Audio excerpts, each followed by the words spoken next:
show with the former three-term governor of the state of New York, Andrew Cuomo, and the former congressman from Illinois and founder of the Country First PAC, Adam Kinzinger. Okay, Governor Cuomo. Direct question, first one off the bat for you. Are you planning to run for mayor of New York or launch another campaign for governor? Oh, that is a direct question. Can't get much more direct than that. And there will be no direct answer. I just want you to know.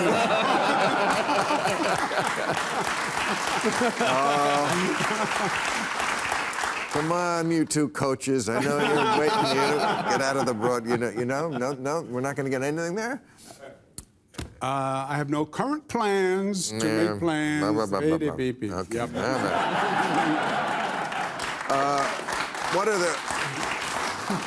What are the panel's thoughts on climate activists spray painting Stonehenge? I saw this. Stonehenge. I visited Stonehenge way back, like in the 90s, when you could go right up to it. Yeah.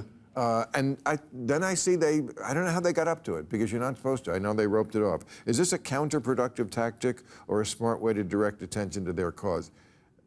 Come on. This is the stupidest thing that you can do. I just, it almost makes me, want to be on the other side of the climate change debate when they do that. And it makes some people... Maybe you guys can go away if it actually does happen then. Right. So. I don't even get the connection. And, the group was called Just Stop Oil. Do you know what spray paint is made from? Really?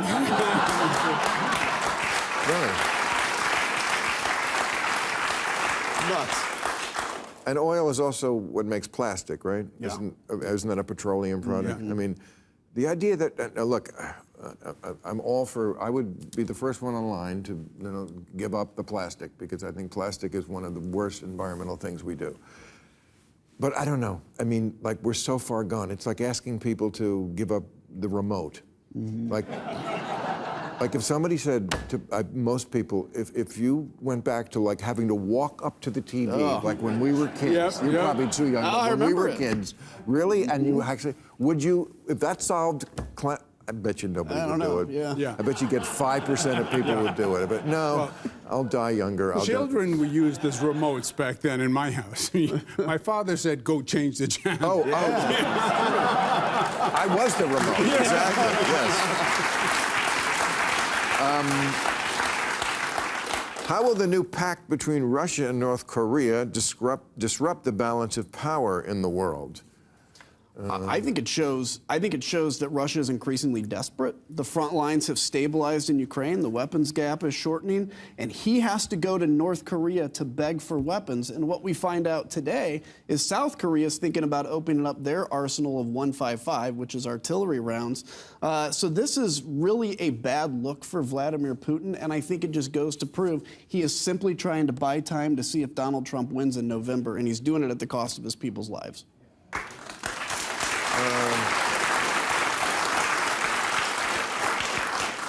Well, I think that's a pretty charitable way to look at it from our point of view. From his point of view, he's getting we thought we could cut him off. Mm-hmm. And it turned out that there were plenty of people in the world who said, no, we'll take your business. Yeah. He's getting his weapons from China and North Korea and Iran, and all the people who don't like us for various reasons seem to be getting together.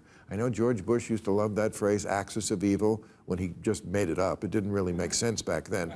This kind of really does make sense now. Yeah, it does. It does. And it is, and you could see it happening. You could see them joining forces against us.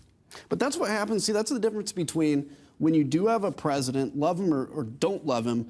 Biden at least is doing some pushing back against this axis. And so they are driven into each other's arms out of desperation. Russia has to go because he has had economic impacts.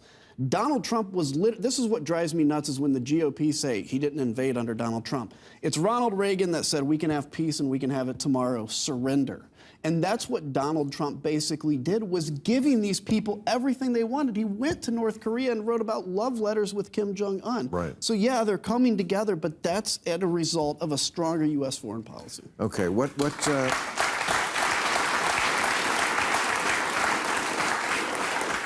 explains the delay in the Supreme Court issuing a ruling on Trump's immunity claim? All right, well, let's have one of you experts, first of all, explain what is the immunity claim. This is one of his 4 trials that he was supposed to have before The election took place. You know, don't get me started on that because I go off on that every week.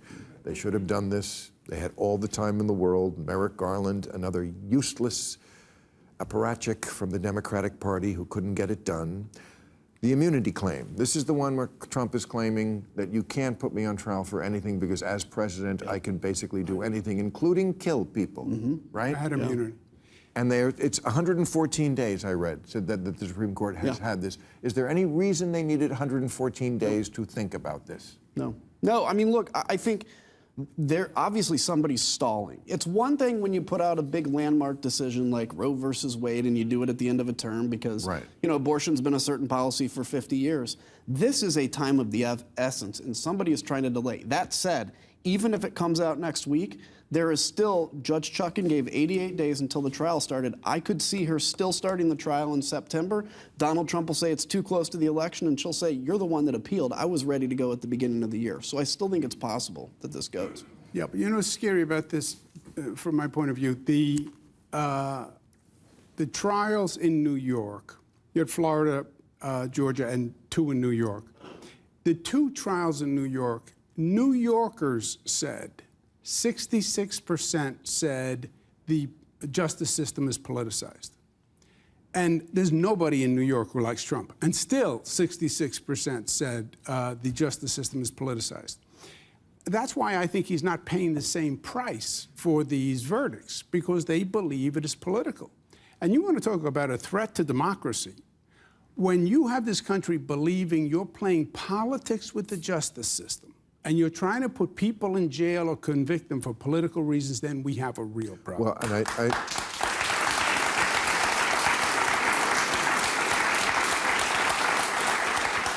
I saw 2 stories in the paper today about the election. One is that Biden is slightly pulled ahead, although not in the states where it's going to matter, but nationally, which was news to me. And then the second one was fundraising. The trial in New York, the one he got convicted for, was the greatest fundraising bonanza ever.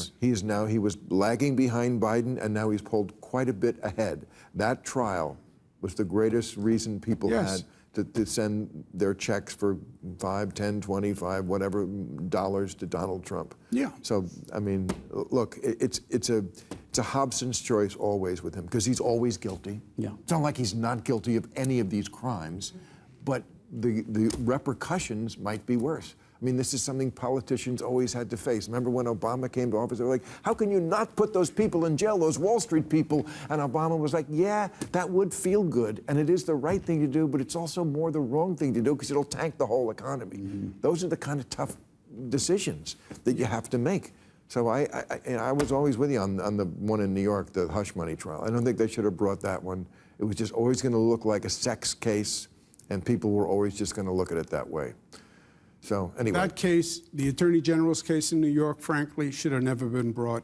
And if his name was not Donald Trump, and if he wasn't running for president, I'm the former AG in New York, I'm telling you that case would have never been brought. And that's what is offensive to people. And it should be, because if there's anything left, it's belief in the justice system. We should have just heard the one about trying to overthrow the government of the United States. That's the main thing. He tried to overthrow the government of the United States. That's right. But the thing, and we're not gonna hear that. That's right. And good for you for January 6th. Yeah, well, thanks. I didn't cause it, but I was there. No, I think that the weird thing is, though, Hunter Biden, I would also say, was put in jail or was convicted. Of course. Because of politics. Of course. And unfortunately, that never gets out. Right. All right, guys. Thank you very much. I got to run to Las Vegas. You're great. I appreciate it. Thank you very much.